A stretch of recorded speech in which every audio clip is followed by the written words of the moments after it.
Estamos em mais uma aula da nossa série Bereshit, Gênesis, de número 156. Estamos no capítulo 49, versículo 8. Hoje a gente vai falar da brahá que Yaakov dá para Yehudá, né, o quarto filho. A gente já viu a brahá de Reuven, Shimon e Levi. Não foram muito legais a priori, as três brahot. Agora chegou na fila o Yehudá. Como deve estar Yehudá antes de receber a brahá? Né, tá, é o que alguns mandam, tá indo para trás, tá tipo, não. Pula, vai para o próximo, né? Vai para o próximo. Por isso que, vamos dizer, Yehudá, tá Yodurra, calma aí. Yehudá, você é Yodurra, você será reconhecido, calma aí.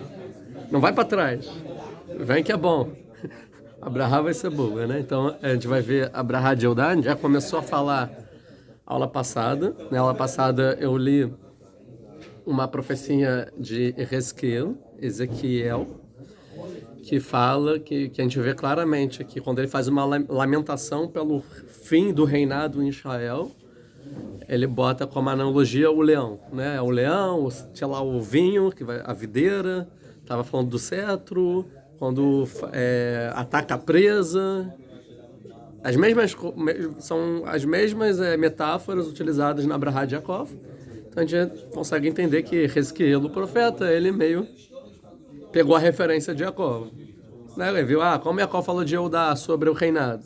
Então a gente entende que Ezequiel com certeza entendeu que Yaakov aqui está falando sobre o reinado.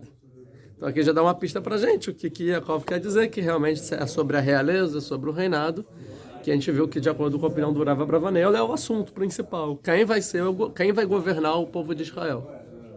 E a gente chegou aqui no cara, né? São dois possíveis candidatos, né? Sabendo mais ou menos a história dos irmãos, tudo que a gente estudou até agora, tem dois possíveis, ou Yehudá ou Yosef, certo? Agora a gente não foi para Yosef ainda, quando chegar em cima a gente vai ver o que vai ser dito para Yosef, mas a gente sabe, o spoiler, que é Yehudá que é escolhido, e aqui a brahá vai deixar claro que é Yehudá. Tá bom? Vamos ler de novo em português. Para ficar mais fácil, eu vou ler aqui de acordo com a tradução. Não necessariamente a tradução, eu vou ler a tradução mais correta, mas dá mais ou menos uma base para a gente o que vai ser dito, né? Então, 49, versículo 8. Yehudá, seus irmãos lhe reconheceram, e sua mão estará sobre a nuca dos seus inimigos. Os filhos de seu pai se inclinarão para você. Não sei se vai ser reconhecido pelos seus irmãos. Filhote de leão Yehudá, sobre a presa de meu filho você se levantou. Você repousará como um leão, sendo um leão impressionante. Quem ousará intimidá-lo? Lavi ele traduz como leão impressionante. Quem ousará intimidá-lo? O cetro não se afastará de Yehudá, nem os eruditos dentre os seus pés, até a chegada de Shiló, que reunirá o povo. Um homem amarrará seu jumento à videira, e seu jovem jumento ao ramo de videira. Isso aqui traduz videira e videira, ótimo. Lavará suas vestes com vinho e seu manto no suco das uvas. Os olhos cintilantes de tanto vinho e seus dentes serão brancos de leite. Tá bom? Essa é a brahá de acordo com essa tradução aqui, que ele pega de acordo com o Rashi. Na verdade, mais ou menos de acordo com o comentário do Rashi, ele vai adaptando aqui a tradução. Tá bom. Antes da gente entrar nos comentaristas, para ficar, acho que um pouco mais didático e refletindo, é melhor antes a gente falar um pouco alguns pontos da história judaica que vai acontecer da partir daí com o judaísmo, para depois ficar claro, tá bom? O que a gente sabe? A gente sabe o seguinte, que o povo sai do Egito, entra na terra de Israel, fica lá, não sei, centenas de anos, séculos, sem rei, sem Beit HaMikdash, certo? O tabernáculo fica em Shiló, até que chega Eli, Shmuel, tal, até que o povo pede um rei. Antes dessa época, tem a época de Yoshua, depois a época dos juízes, certo? A época dos juízes. A época dos juízes repete várias vezes no próprio Taná, que naquela época não tinha rei em Israel. Sempre que dá ruim, que tem algum problema, é porque naquela época não tinha rei. Se vocês pegar Juízes, o primeiro versículo, é mais ou menos isso, né? Deixa eu ver aqui rápido. Cada um fazia o que era bom aos seus olhos. Muito bom. Cadê? Exatamente. Juízes aqui, capítulo 1. É o título, né, do livro, mais ou menos. O preâmbulo lá do livro. Aqui. Josué, juiz, aqui.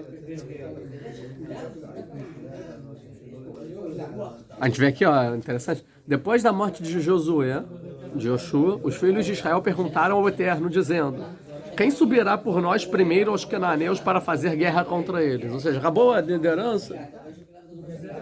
Deus, quem vai primeiro? Quem vai na frente? Quem é o líder?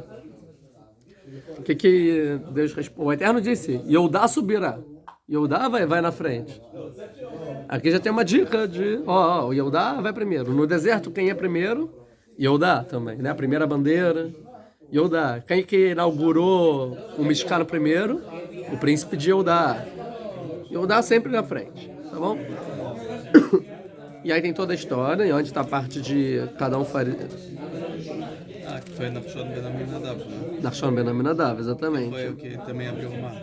Que abriu o mar, de acordo foi primeiro no mar. Que foi primeiro no mar, de acordo com o Midrash. Tem discussão. Massacre de Sotá. Quem foi primeiro para o mar? Ou Yehudá ou Binyamin? Tem discussão. A gente ignora a parte do Midrash do Binyamin e a gente só traz a parte do Yehudá. Mas tudo bem. Onde tem aqui? Onde tem a parte do... E cada um fazia...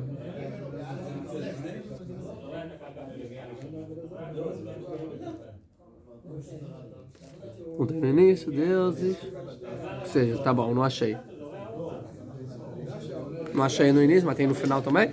Mas que seja, várias e várias vezes se repete, cada um fazia o... É porque não tinha rei, ou seja, cada tribo fazia o que dava na telha. Ou seja, não tinha alguém que realmente governava, embora na guerra que tem que ter uma tribo com a outra. Ei, vem aqui comigo, vamos nós dois contra aquele inimigo, tá bom, quem que lidera? E eu dava na frente.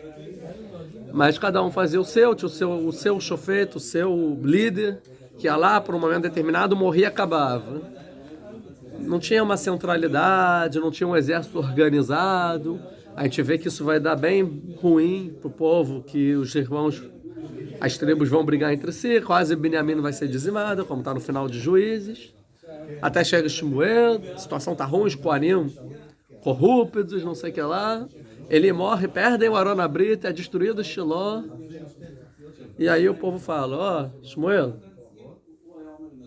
a gente quer o rei, né? Como os outros povos fazem, a gente quer alguém. Shiló não gosta da ideia, mas Deus no final fala, tá bom, faz como eles querem.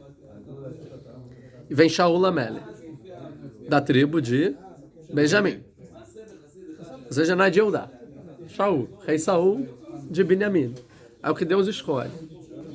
A princípio, então, toda a dinastia de Shaul vai ser rei. Não é o que acontece, porque Shaul vai errar em algum momento, no negócio da guerra de Amalek, e Deus vai falar, Shaul, acabou, você não vai ser mais rei, vai vir outro, e seus descendentes também não vão ser reis, não. Acabou, sua família, nunca mais reinado. Aceita. Shaul não aceita muito bem, mas no final aparece o menino Davi da Amélia, Davi vira rei. Quando Davi vira rei, tem uma guerra, tem algumas tribos eram a favor do Shaul, tinha algumas ou dos descendentes de Shaul, tinha outras que eram a favor do Davi. Tem toda uma história. No final da história, os irmãos reconhecem Davi. Quando? Marquei aqui. Shmuel. Cadê? Não, aqui eu marquei várias coisas. Então tem que ver qual das marcações é o que eu marquei. Aqui não. Não marquei, é isso. Shmuel. Não é Shmuel, é...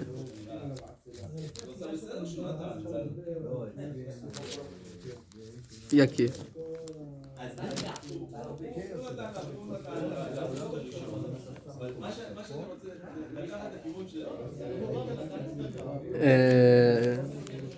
Aqui em Shmuel 2, capítulo 4, né? Samuel 2, capítulo 4.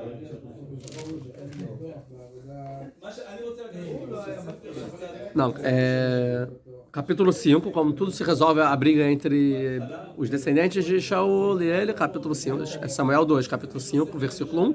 E todas as tribos de Israel vieram a Davi em Hebron, e falaram dizendo, eis-nos aqui, todas as tribos de Israel, eis-nos aqui. Somos teus ossos e tua carne. Também no passado, quando Saul ainda era rei sobre nós, era tu que liderava Israel. E o Eterno te disse, tu apacentarás o meu povo de Israel e tu serás chefe sobre Israel. E todos os anciãos de Israel vieram ao rei em Hebron, e o rei Davi fez com eles uma aliança, em Hebron, perante o Eterno, e ungiram Davi sobre o rei de Israel. E ele já tinha descendência de Judá. E Davi vem de Judá. Ou seja, em algum momento, chega na história que todos da liderança de Israel, todas as tribos, aceitam Davi.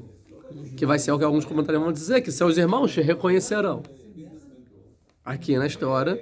E da partir daí, Davi entra como rei de Israel. E isso é logo depois que ele acaba com os inimigos, que é no capítulo 4, último versículo. E Davi deu ordens aos seus moços que os matassem. E cortaram-lhes os pés e as mãos e penduraram. Ou seja, ele vai lá, acaba com os inimigos. E tomaram a cabeça de Isboche e sepultaram na sepultura de Avnei e Hebron. Acabou a história. Aí todo mundo reconheceu Davi. Muito bem, Davi é rei. No meio do caminho, Deus vai fazer um pacto com Davi da Amélia. Um pacto que é o seguinte: seus descendentes serão sempre, para sempre, os reis de Israel serão seus descendentes. Então tem um pacto com Davi, um brit, que Deus faz com Davi, que todos os seus descendentes vão ser os reis agora de Israel. Então, a partir de agora, não tem mais igual Shaul, que os descendentes não são mais os reis. Sempre de Davi. Davi tem muitos descendentes, tem briga entre os descendentes, por aí vai. No final, com muita dificuldade, o Salomão, né, Shlomo Améler, vira o rei.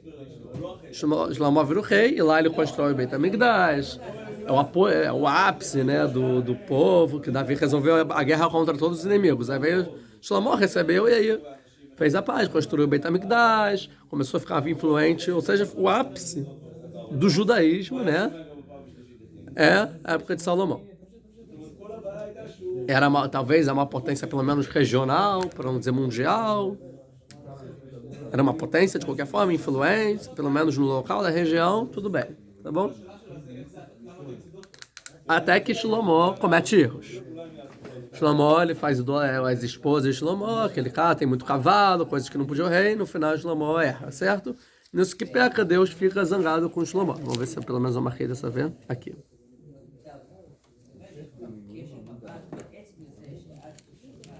Por que eu marquei isso? Não sei. Deixa eu ver onde é.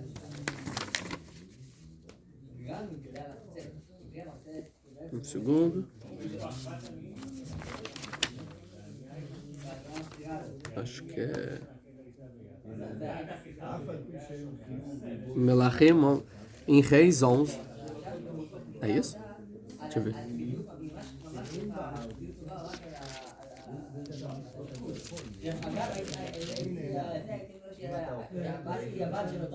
Isso. Começa o capítulo, né? E o Salomão amou muitas mulheres estrangeiras, juntamente com as filhas de Faraó, Moavitas, Amonitas, Edomitas, Sidoneus e Riteus, e os povos que o Eterno havia dito aos filhos de Israel: não vireis a elas, e elas não virão a vós, pois perverterão o seu coração para seguir dos seus deuses. Porém, a este Salomão se uniu com amor, chegando a ter 700 mulheres como princesa e 300 concubinas. E as mulheres desviaram o seu coração. E na época da velhice do Salomão, muitas mulheres desviaram seu coração para seguir outros deuses, e seu coração não mais era inteiro para com o Eterno, seu Deus, como o coração de seu pai Davi. Pois Salomão seguiu a Asterote, que são a deusa, está escrito, deusa dos Sidoneus, e Milcom, que é o Moler, a abominação dos Amonitas. E Salomão fez o que era mal aos olhos do Eterno, e não preservou e seguiu o Eterno como Davi, seu pai. Ou seja, aqui pelo literal, fez idolatria, acabou. Não como Davi. A partir de então, Salomão precisa ser afastado. Ó, Shlomo, não deu, vou achar outra pessoa capacitada para, da partir dele, ser a dinastia real do povo de Israel. Só que a gente tem um passe, por quê? Porque Deus fez um pacto com Davi, que seus descendentes serão o rei de Israel, certo?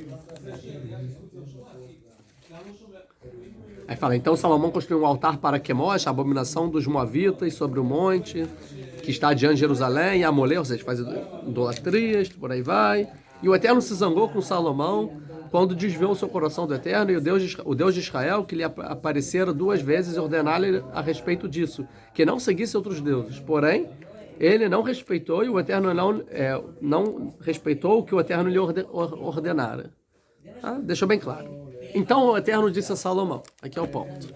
Então vem Deus e fala para Salomão: porquanto ouvi isto em ti, e não guardaste a minha aliança, e os meus estatutos que lhe ordenei, certamente rasgarei de ti este reino, e o darei a teu servo. Ou seja, já que a realeza não vai ser mais dos seus descendentes. Sim, eu vou pegar o que é seu e dar para o seu servo. A princípio eu vou tirar da tua família e acabou. Porém, contudo, não o farei nos teus dias, por amor de Davi. Mas eu vou te dar um presentinho que enquanto está vivo nada vai acontecer, e sim vai ser na vida do seu filho, teu pai. E sim, da mão do teu filho o rasgarei. Mas não rasgarei dele todo o reino. Aí é importante. Mas isso que eu falar que eu vou tirar, rasgar, que é a metáfora, não vai ser todo o reino.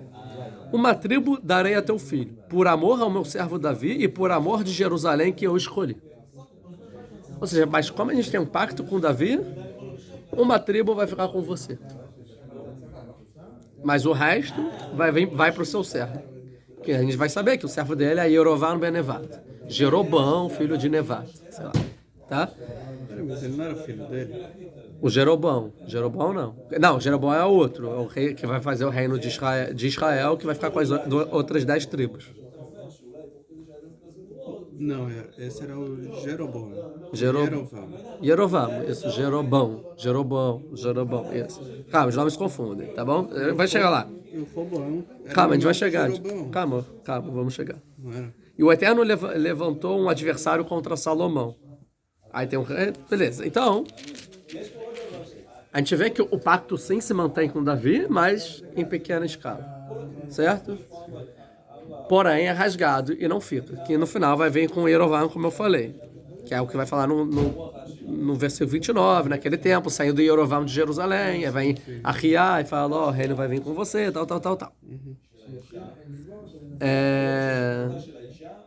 Acontece o que acontece, 12. Cap 12. Ah não, antes, calma, quando Salomão morre.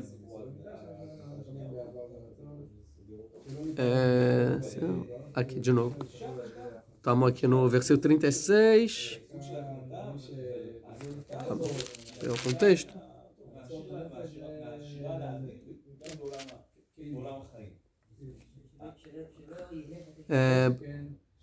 Isso a gente leu, né? Voltando a moda, Davi, meu servo, que energia. De novo, ele volta no versículo 34. Porém, não tomarei todo o reino da tua mão, pois por príncipe opus por todos os dias de minha vida, por amor a Davi, meu servo, a quem elegi, a qual guardou os meus mandamentos e os meus estatutos. Ou seja, eu o elegi por amor a ele. Está escrito, não tomarei o teu reino da tua mão, pois por príncipe eu pus todos os dias da tua vida. Mas da mão do teu filho tomarei o reino e darei a ti a 10 tribos.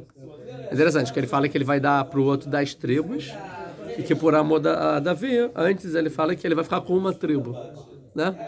Fazendo a conta, não é difícil somar, 10 mais 1 dá 11, né?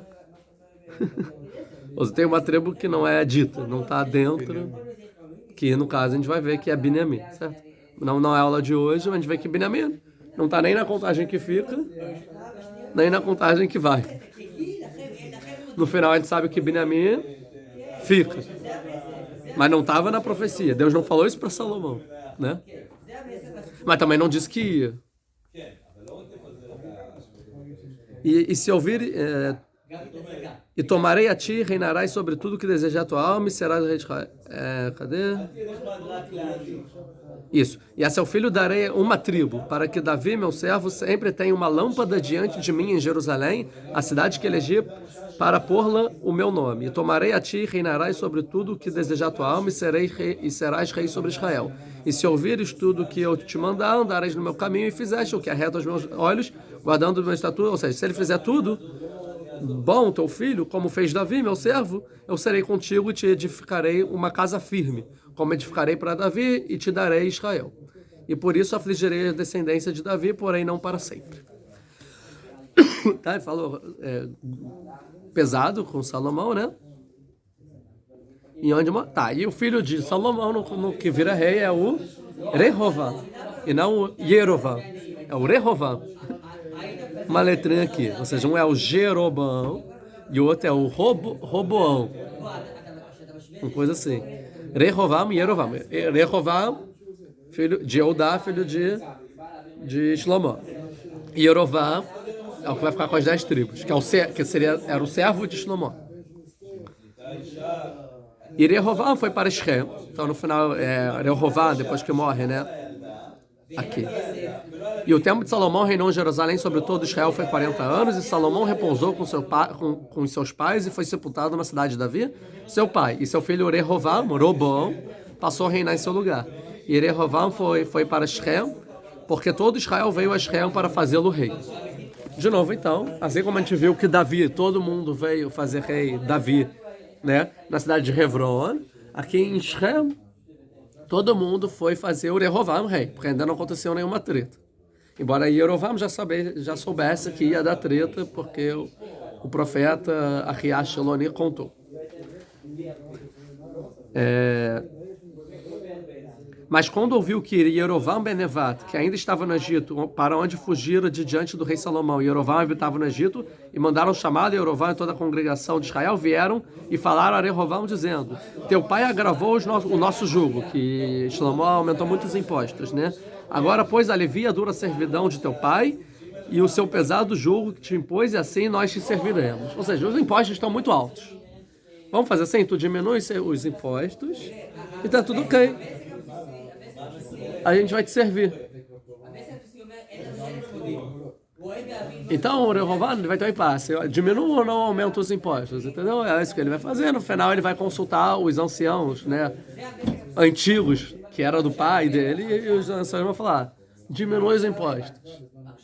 Mas aí depois ele vai perguntar para os anciãos novos, os jovens, vai falar que diminuir é para aumentar, é para eles. Esses caras aí estão muito querendo muita moleza, tal, e ele fica: siga os idosos ou os jovens? Ele segue os jovens. E aí, da partir daí, deu ruim. Que aí ninguém gosta, vira impopular, e aí as 10 tribos se separam e formam a tribo de Israel. E aí, no final, ele fica só Yehudá e Binyamin, e nunca mais vão voltar a ser um reinado só, um país só, até a destruição, primeiro de Israel e séculos depois de Yehudá, na destruição do primeiro templo. Tá bom? Então, se a gente parar para pensar, o pacto que Deus fez com Davi, tá bom, sempre o descendente de Davi ficou no reinado de Yehudá, até o final. Mas meio mais ou menos, porque era só uma parcela dentro, e a maioria nem estava com ele. E depois a gente sabe que é destruído. Yehudá é destruído, e não tem mais rei em Israel. Tá? Isso é importante. O que é mais interessante? Se a gente for para Deuteronômio, deixa eu ver se eu marquei aqui. Deuteronômio capítulo 28, capítulo 28.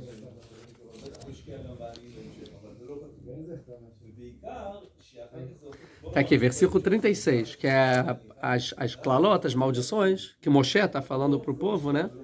Ele fala assim: antes de entrar na terra de Israel, o Eterno te levará a ti e a teu rei que tiver exposto sobre ti a uma nação que não, conheceste, nem tu, nem teus pais, e ali servirás a outros deuses, ao pau e à pedra.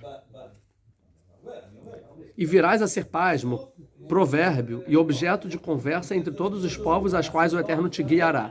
O campo produzirá muita semente, ou seja, uma profecia claramente que é o seguinte: Moshe já está falando, vai ter uma época que vocês vão fazer ruim aos olhos de Deus, vai acontecer muitas coisas ruins, e uma delas é o seguinte: vocês vão parar de ter rei, vocês vão ser exilados da terra de Israel e não vai ter mais reinado, vocês vão servir a deuses de pau e pedra, ou seja, a outros povos, a outros reis. Sim? De acordo com Kuzari, quem são os deuses de pau e pedra? Os deuses do pau é o cristianismo, que se ajoelham à cruz de madeira, e de pedra o islamismo, que se ajoelham à pedra lá em Meca. Ou seja, a profecia é o seguinte, vocês vão ser subjugados pelos reinados do islâmicos e cristãos no exílio, e vocês não vão ter descanso. Ou seja, o reinado de Jehudá não vai mais reinar vocês. Ele ainda não diz qual vai ser o rei, Moshe, mas o reinado que porá sobre ti, que a gente sabe que é de Davi da Melha, não vai ter mais. Acabou, os reis vão ser levados para o exílio em algum momento, tá bom? Isso é muito importante. Essa foi toda a introdução.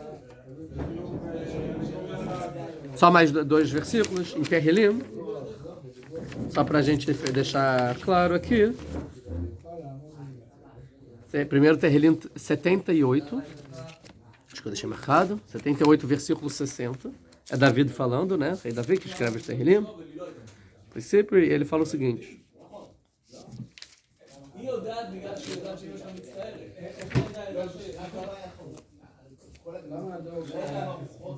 Ele está falando da história que vai acontecer. Fala, ante isto acendeu a ira do Eterno e ele rejeitou a Israel, abandonou o tabernáculo de Shiló, a tenda que era sua morada entre os homens. Está falando da época então de Shmuel, de Eli, Cohen, Shmuel, início de livro de Samuel, que Shiló é destruído, onde estava o tabernáculo. Permitiu que cativo se tornasse seu poder, seus eleitos, e nas mãos dos malévolos estivesse sua glória. Os eleitos aqui são os reis, a princípio. A espada entregou sua nação, indignou-se com o povo de sua herança. O fogo consumiu seus jovens e suas donzelas não tiveram cantos nupciais. Seus sacerdotes tombaram a espada, suas viúvas não entoaram lamentação. Então despertou o Eterno como de um sonho, como um guerreiro que o vinho impulsiona. Fez seus inimigos baterem em retirada e sobre eles lançou desgraça eterna, desprezou a tenda de José e não escolheu a tribo de Efraim. Está falando de Yosef. Escolheu sim a tribo de Eudá. Então está falando, e depois que destruiu Shiló, escolheu a tribo de Eudá. E quem está falando? Do Davi da Melha. Ou seja, quando Davi virou rei, ele escolheu a tribo de Eudá. E não mais Yosef e Efraim. Porque ele fala primeiro Yosef e Efraim. O que era Yosef e Efraim? O que tem a ver? Ele não escolheu mais Yosef e Efraim, e sim a tribo de Eudá. Era para ser o Behor, não é? Sim, mas quando que Yosef era o rei? Tipo, Benjamim era o rei. Você está falando de Shaul? Não, ele está falando de Shiló, que Shiló ficava no território de Yosef. Ou seja, Yosef, pelo tabernáculo estar em Shiló, ele não escolheu mais Shiló, não escolheu mais Yosef. E sim, passou a escolher agora Eudá, que vai construir o Beit HaMikdash em Jerusalém, que é território de Eudá. Desprezou a tenda de Yosef e não escolheu a tribo de Efraim, escolheu sim a tribo de Eudá, o monte de Sion, que é o monte de Sion, ou seja, que é território de Eudá, que ele tanto ama, e construiu seu templo elevado como os céus e firme como a terra, e que ele assegurou a existência. Aí 70, escolheu Davi, deixa claro, não foi Davi que fez esse Tehillim, provavelmente porque é depois de Davi, né? Escolheu Davi, seu servo, e o retirou de seu aprisco, não sei o que é aprisco. Fez com que abandonasse as crias de seu rebanho e viesse pastorear a Jacó, sua nação, a Israel, sua possessão. Ele os governou com a retidão de seu coração e com a habilidade os passou a dirigir. Seja, mostrando claramente que Deus escolheu Davi da Melha, que é a tribo de Eudá. E tem mais um outro, que é o Tehillim 45:7.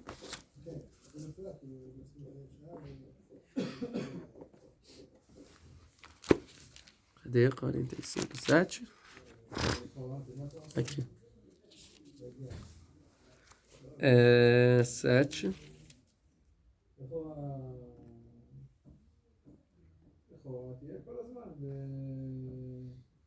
Vamos começar 3. Mais formoso és que todos os homens, tuas palavras... Não, isso tá falando de Deus? Vamos continuar.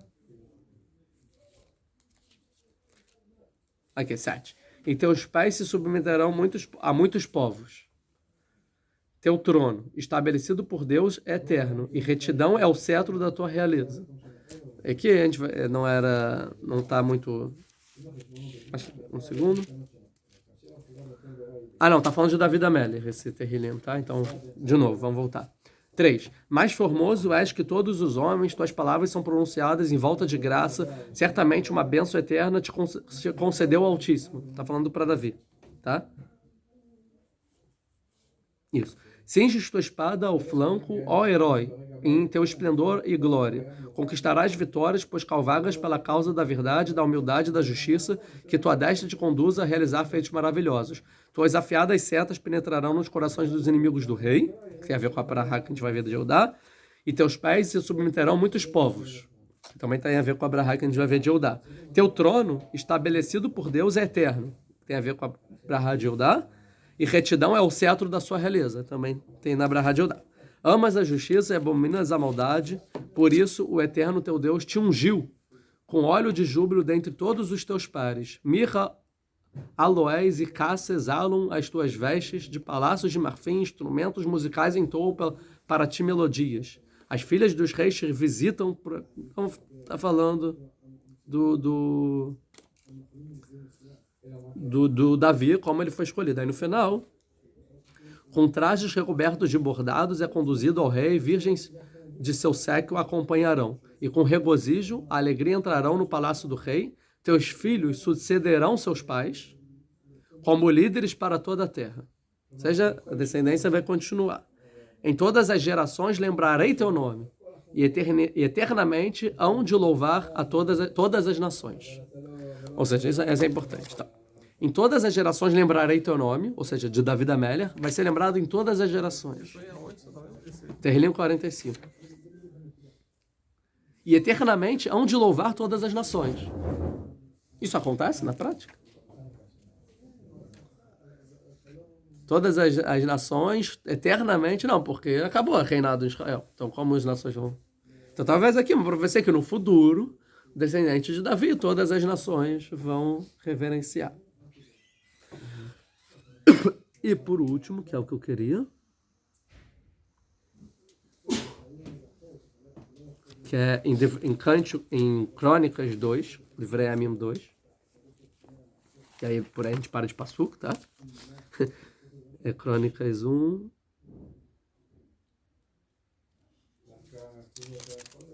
Não é aqui não? 2. Não. Não. Vem a mim. Um segundo. —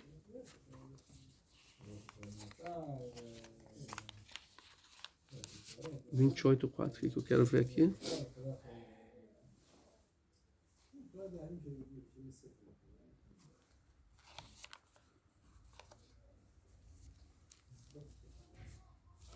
Quando Davi ele tá contando aqui, quando Davi ele tá falando para o povo que quer construir o Beit HaMikdash.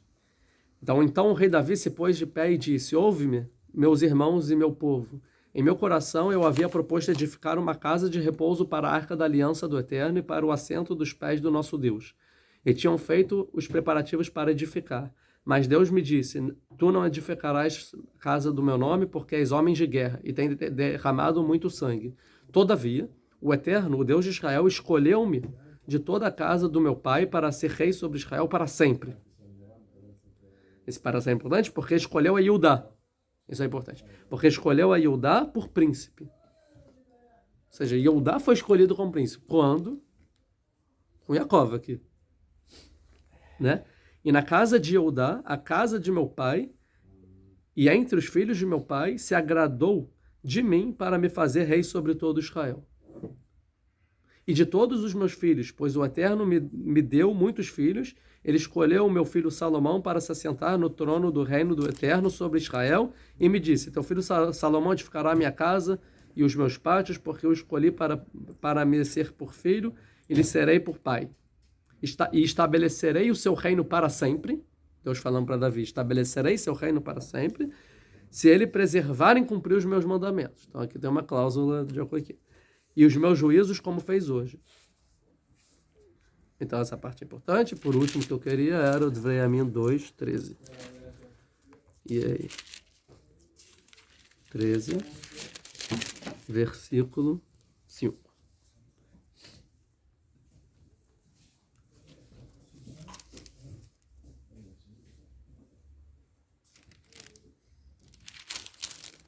Aqui é de novo voltando à história de Jerovam em Crônicas, só vou ler rapidinho. Mas Jerovam ben Nevat, o servo do Salomão ben Davi, ou seja, dizendo que o Jerovam é o servo do Salomão, levantou-se e se rebelou contra seu senhor. E juntaram-se ele homens vadios e maldosos e fortaleceram contra Rehová, que é o filho de Shlomo Amélia, que ainda era moço e indeciso. Ou seja, aquele rei que chegou agora, ainda não sabe muito como governar, e não se impôs diante deles. Agora vós quereis se impor diante o reino... Então, mostrando aqui... Agora vós quereis se impor diante do reino do Eterno que está na mão dos filhos de Davi, devido a seres uma grande multidão e teres convocado o bezerro de ouro. Estão dizendo, vocês agora querem... O Davi que Deus escolheu, vocês vão querer, né? Tá, era só isso mesmo? Tá bom, acabou os psukim, tá? Deu pra, de acordo com todos os psukim, eu sei que foram muitos psukim, mas deu pra dar uma rodada no Tanar inteiro e mostrar de vários ângulos mais ou menos o que acontece de acordo com a realeza de Israel, certo? Agora então vamos lá. Yodá tá Yodur, Achicha. Então, vamos começar. Vamos. O Rashi, vamos começar pelo Rashi, né? Ele fala assim, então, o que é Yodá? Você será Yodur, será reconhecido, né? Reverenciado pelos seus irmãos. Então, aqui o Rashi vai falar, já que ele viu a repreensão dos irmãos, ele começou a ir para trás, certo? Por quê? Porque ele falou, cara, com certeza meu pai vai falar de Tamar. Né? O que eu fiz com Tamar, e não sei o que lá. Começou a ir para trás. Então, Yaakov, ele começa com palavras reconfortantes. E fala, tá, Yodurra, né? Ou seja, você não é como seus irmãos. Você é Yodurra. Seus irmãos te reverenciarão. Você não é igual aos seus irmãos que fizeram errado. Agora, por que Yodá é diferente dos irmãos? Essa é a pergunta. Vai responder na Abraha. E a Derra Beora foi ver. Sua mão estará na nuca dos seus inimigos. Quer dizer, essa ideia dos... Ou seja, os inimigos vão fugir do Yodá. E Yodá vai conseguir perseguir. Ou seja, na nuca quer dizer que o inimigo está fugindo. Né? E aí ele fala, o que a Derra Beora foi ver? Se sua mão estará na nuca dos seus inimigos... Fala do Urashi, na época de Davi. Isso aqui é Davi da Amélia.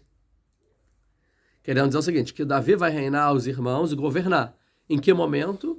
Quando Davi estiver na nuca dos inimigos. Exatamente, quando ele acaba com os inimigos, aí todo mundo reconhece Davi da Amélia. Ou seja, quando que Yodur Hachecha, quando Yader Rabeora foi ver. Quando seus irmãos te reconhecerão? Quando sua mão estiver na nuca dos inimigos. Gurari, aí depois fala. Você é um filhote de leão. O que é o filhote de leão? O Urash vai falar, é Davi da Amélia. Davi da Amélia é o filhote de leão. Porque no início ele era Gur, ele era um filhote. Porque no início Davi era filhote? Na época de Shaul. Ele era só um filhotinho, lá dentro do palácio de Shaul, do rei Saul. Certo? Depois ele virou Ari. Então é o Gur que virou Ari. Aí depois fala a profecia. Gur Ari Yehudá Miteref Bene Alita. Você... subiu da presa, ou dá para dizer assim, o Beni aqui, meu filho, pode ser lido de duas formas. Da presa, você fez subir meu filho, ou você pode ler, da presa, meu filho, você subiu. Sim, uma das duas. Então, o Urash vai dizer o seguinte, mitéria, ou seja, aí o Urash é uma coisa aqui meio problemática, ele fala assim, pelo que eu te suspeitei que você devorou Yosef. Lembra que ele brinca o seguinte, que lembra que Yaakov vê o sangue da túnica do Yosef, que é Yodá, que fala, Akena, você reconhece, meu pai, a túnica? E aí o pai fala, deve ser devorado deve ter sido Litrof, Tarof Torah, foi devorado por um animal selvagem. Que animal que devorou? Um leão, a princípio, foi devorado. Então, Miteref Bene Alita, ou seja, quem é o animal que Yaakov estava, falando que devorou o Yosef? O leão. Que é o leão? O Yodá. Ou seja, deve ter sido devorado pelo Yodá. É o que o Urash quer brincar aqui, o Midrash. É um bicória também, né? Que? É um bicória também. Sim, mas a gente não sabe se A princípio, Yaakov não sabia. Então, por isso. Agora, quando ele descobriu que... Não descobriu a princípio. Yaakov nunca descobriu. Que ele foi enganado? Nunca disseram pra ele que ele foi enganado? Não. Descobriu? Nunca descobriu a princípio. Nunca soube que foram os irmãos que venderam, eu sei. Nunca soube dessa trama. De acordo com o Urash, parece que sim. De acordo com aqui, parece que sim. Que aí faz que, na verdade, fala rachaste. Eu suspeitei. No momento que você me trouxe aquela turma, eu suspeitei. Falei, será que esse não é o leão? Na verdade, quem se aguentou não é esse Yodá que está me trazendo? Então, isso. Eu que suspeitei que você devorou Yosef, porém, na verdade, Beni Alita. Na verdade, você que salvou ele, você que tirou ele levantou ele do poço. Beni é o Yosef. Na verdade, o Yosef, você Alita, você subiu e mandou vender em vez de não matar. Ou seja, mérito para Yodá. Eu suspeitava que você matou, mas na verdade você quem salvou. É o que o Urash está querendo trazer aqui, entendeu? Que é um pouco problemático, essa explicação. Também de forma gramatical tem os seus problemas. E 2, também se eu quiser falar sobre Tamar. Tamar que você ia matar, no final, Beni Alita. Você salvou ela. E você botou na humilhação e salvou ela. Certo? Portanto, ou seja, diferente das pessoas, dos irmãos que para Haskamayim foram afoitos, ou que o instrumento era a raiva e tal, você não. Nos momentos certos você conseguiu mudar a situação e salvar a situação. Você ia matar você, você salvou você. Você ia matar Tamar, você salvou Tamar. Essa é a diferença dos seus irmãos. Né? Então, por isso, Kararavatz. Ou seja, você... Como está traduzido Kararavatz aqui? Você repousará como um leão. Por isso, então, você repousará. O que é repousará? Época de Shlomo, do rei Salomão. Ou seja, o Davi é o Gur que virou Arié. E pelo mérito de Judá que ele soube sair do crime no momento certo, ele vai ser deitar, ou seja, vai ter paz na época do rei Salomão. Lo Yassuri, portanto, o que ela vê, Mekimeno, então, quando você for um leão impressionante, como foi traduzido, quem? Mekimeno, quem vai contra você? Que é Shlomo. Que povo vai poder ir contra? Por isso, Lo Yassur Shevet Yehudá. Por isso, o cetro nunca vai se sair de Yehudá. Né? Então, o que vai falar o Rashi? De Davi em diante. Ou seja, por isso, o cetro nunca vai sair de Yehudá a partir de Davi. Porque aí você tem que explicar. E Saul...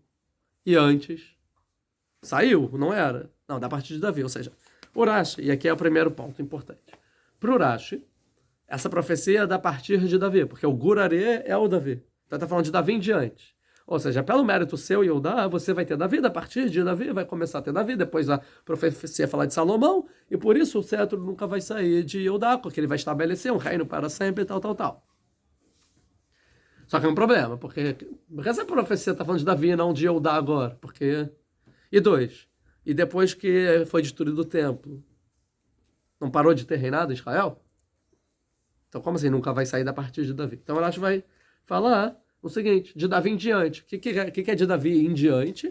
Que são os Rasheg Aluyot na Babilônia. Que quando eles forem exilados, os líderes da Babilônia vão ser da tribo, vão ser descendentes de Davi também, vão ser da linhagem real. Então, mesmo no exílio, a liderança judaica vai ser de Davi. Mesmo que não tenha rei. Assim que Urashi, então, vai explicar.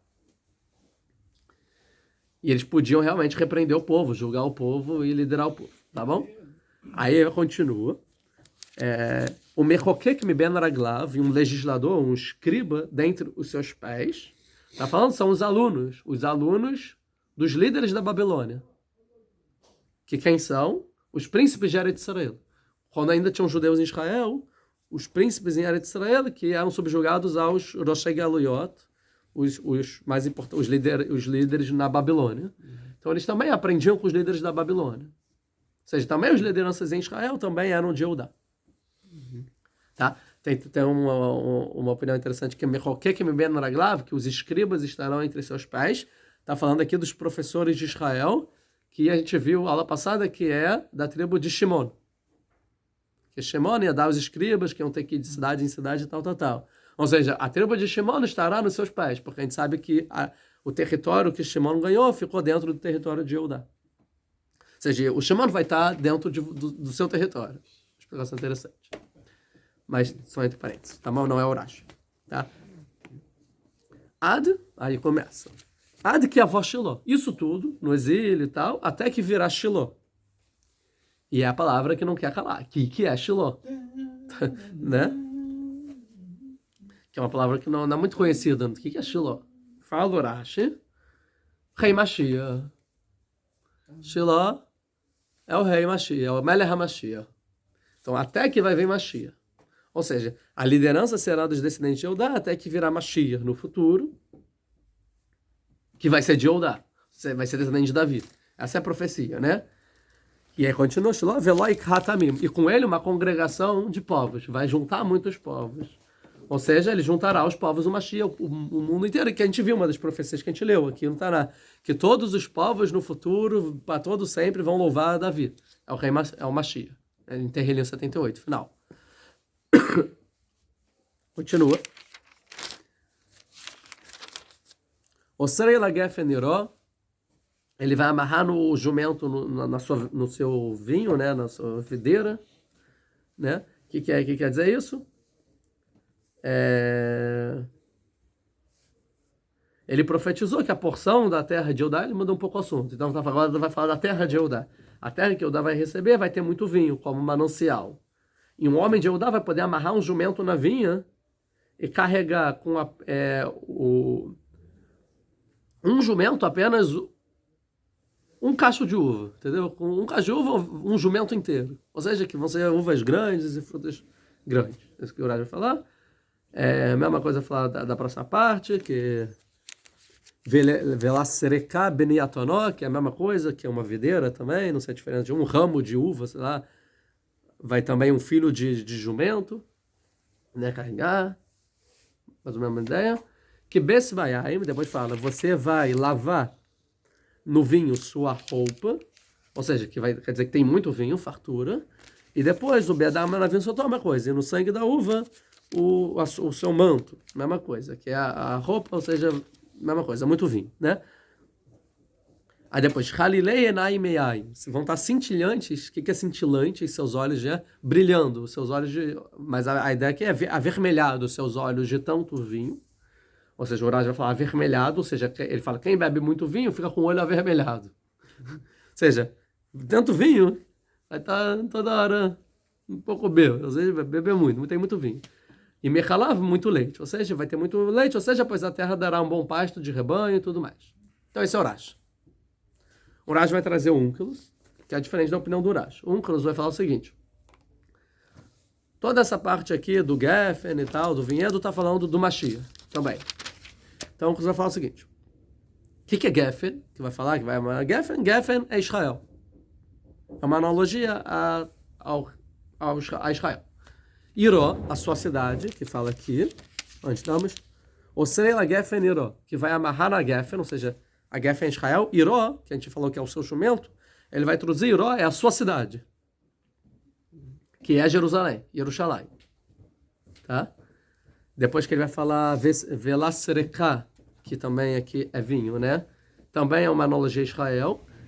Bnei Atonó, o que é Bnei Atonó, também que é o filho da jumenta? Ele vai traduzir Beni não como filho, e sim como construir, de livnot, construir.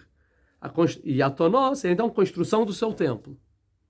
Ou seja, o Onkelos quer dizer que Mashiach trará o povo até Yerushalayim e vai construir o Beit HaMikdash. Essa é a tradução do Onkelos, que é o primeiro comentarista de todos, sobre essa profecia. Então, que o rei Mashiach, que é o Shiloh, ele vai reunir o povo inteiro em Yerushalayim e vai construir o Beit HaMikdash. E ele vai trazer outra tradução do Onkelos, que Geffen aqui são tzadikim, os justos, o Bnei Atonó são as pessoas que defendem a Torá e ensinam a Torá, que lava a roupa de vinho, está falando de Mashiach, que vai ter uma roupa igual ao vinho, né, com a cor púrpura de vinho, assim, vinho é a cor, né? Sutó é a roupa também, que seja. E aí no final ele vai falar então que a explicação do Onkelos é que os Talmidei Chachamim, os estudiosos que ensinam Torá, né, vão vestir roupas e vão montar seus jumentos brancos de cidade em cidade para ensinar Torá. Ou seja, que dos seus descendentes vão vir as pessoas que vão ensinar a Torá até no exílio, né, no caso. Tá, esse é o Urash. Não dá mais tempo para. Vamos ver o Urashba. Então deu para entender o Urash. O Urash falou que é Davi Amélia, Salomão, e para sempre vai ser Yehudá. Até Mashiach, que no final vai congregar todos os povos e construir o templo. Mais ou menos, resumindo, é isso. O Urashba, eu falo, Yehudá, Atayodura, você vai ser referenciado. Fala, ele é diferente de Reuven, que o Reuven perdeu a primogenitura, Shimon, Levi, tal, você não. Você e Yedurra, seus irmãos vão te dar o Hod Amalhut. Seus irmãos vão te coroar, vão dizer que você é o rei. Certo? Quando a gente viu, a gente leu. Que todo mundo vai até Davi Amélia e fala, você é o rei e tal. Né? Yedurra, ele traduz, coroarão. Né? Vestahavu, e vão se curvar a você, né? Para reinar sobre eles. Bnei Avir, os filhos do seu pai. Por que filhos dos seus pais? Porque tinham 4 mães. Então não é o filho só da Leá, os seus irmãos de mãe. Também os filhos do pai, também Yosef, também Benjamim, também os filhos das escravas. Todo mundo vai reconhecer Davi Amélia como rei de Israel. Gurari, o que é Gurari? Que o Urashi fala que é o Davi, que na época de Shaul, que depois virou Ari, que vira o rei. Ele vai falar, não, aqui é o filhote de leão. O que é? Que você vai ser mais rápido e forte do que um leão velho. Ou seja, é um filhote de leão, que o filhote de leão ele é mais rápido. Ou seja, ele vai ser mais rápido do que um leão. Mais forte do que um leão velho. Ou seja, vai ter muita força e rapidez, né? Miteref Benealita, porque da presa meu filho, você saiu. Quer dizer o seguinte, que o leão, tá falando do leão, né? Que o leão ele é rápido para caçar. E depois que ele caça a presa, depois que ele come a presa, depois que você come a presa, os outros em volta, né? Não, o leão ele deita sobre a presa e quer que vai vir contra o leão e falar, essa presa é o que vou pegar. Nada, é minha. Então a mesma coisa aqui é a analogia que ele vai falar. Depois da presa, ou seja, quais são os outros povos em volta da cidade que vai te amedrontar e vai vir contra você? Quando o reino de Davi estiver lá, quem que vai vir contra? Miekimei. Quem que vai contra? Né? Lo yasur shevet meYehudá. Nunca se desviará o cetro, a majestade de Eudá. Ele fala, então, essa grandeza não sairá de você. Ué, mas como assim? A gente sabe que saiu. Então o Rashba vai dizer, até que virá um rei de Eudá, que virá renovar o seu reinado em Shiló. E quem ele está falando aqui? De Rehovam. Que a gente viu que Rehovam, né, renovou o reinado dele em Shem, na cidade de Shem. Certo? E Shem é do lado de Shiló. Então ele fala, na verdade, até um rei que vai ser coroado em Shiló, que a gente fala que todo mundo veio para Rehovam coroar em Shem. Então até que vai vir um rei, que está falando de Rehovam, que vai ser coroado em Shiló, que foi Rehovam, né? Porém, neste tempo, sairá então as 10 tribos e só sobrará Eudá e Benjamim. Ou seja, querendo dizer o seguinte, isso que eu estou falando, o Rashman interpreta assim, isso que eu estou falando que todo mundo vai te coroar, é de Davi até Rehovam.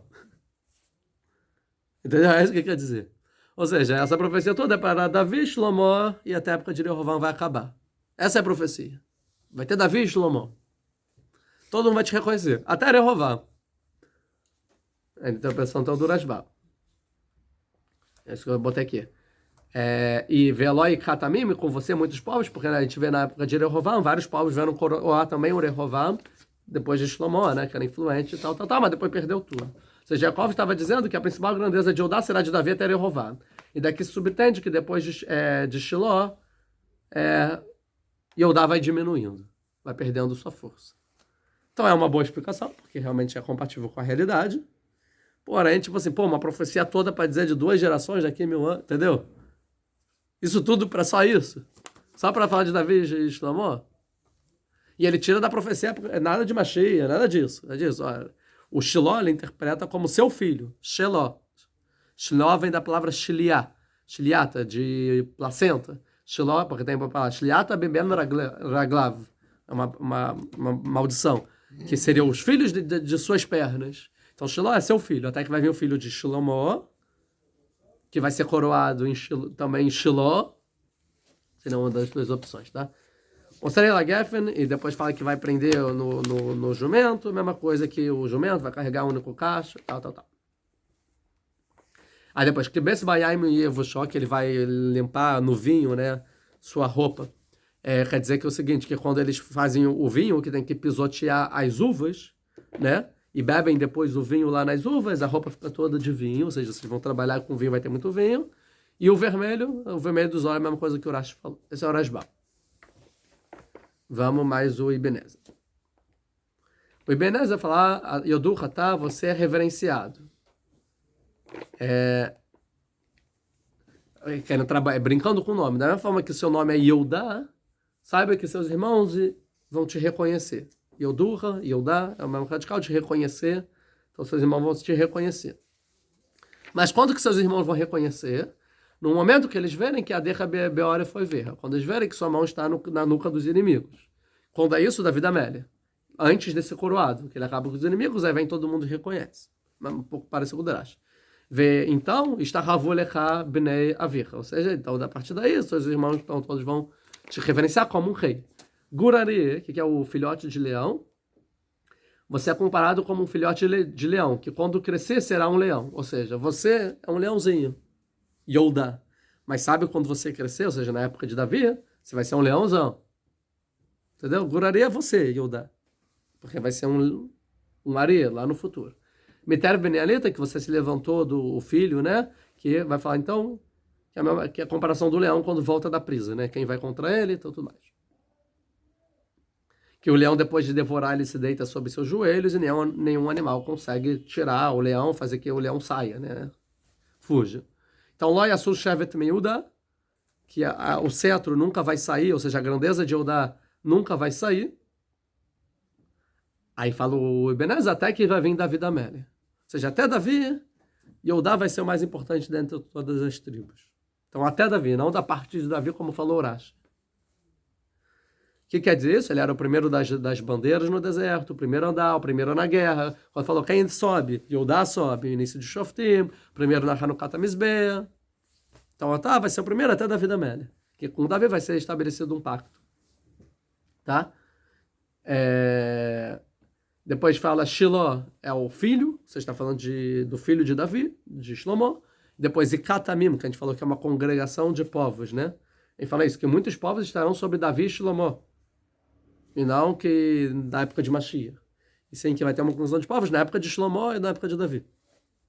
O que é mais importante? Que ele fala do jumento, da videira, que é o seguinte, que você... vai amarrar o jumento na videira, porque você nem vai se preocupar, mas ele vai comer as minhas uvas, que é muito precioso. Mano, que coma, tipo, tem muita uva, entendeu? Ou seja, quer dizer que vai ter fartura de uva, e também de tanto você vai lavar roupa no vinho, nem é na água, é no vinho, vai lavar a roupa. Que é tipo que o vinho vai ser como água, como um rio, né? E vai ficar embriagado de tanto vinho, e seus olhos vão ficar cintilantes, e os dentes brancos de tanto leite. Seria o Ebenezer. Acho melhor a gente parar aqui. E aí, aula que vem, então, a gente vai ver a opinião do Ramban. O Ramban vai dar um pouco uma virada do jogo, vai trazer outros conceitos. E daí a gente vai ver depois o Orahai e o Malbim, que são importantes. E para no final, que é o melhor comentário. A gente pode até, que a gente estudou outro dia, né, comentar um pouco do Rav Hirsch, que a gente viu. Mas no final, o comentário mais importante de todos, acho que é o do Rav Abravanel sobre isso. E a gente vai ver então isso aula que vem. A gente não avançou muito, mas a gente conseguiu dar uma resumida, pegar os versículos, botar em ordem. Que eu acho que é muito importante. Então, até a aula que vem. Quem estiver assistindo até agora, curta, comenta. E por aí.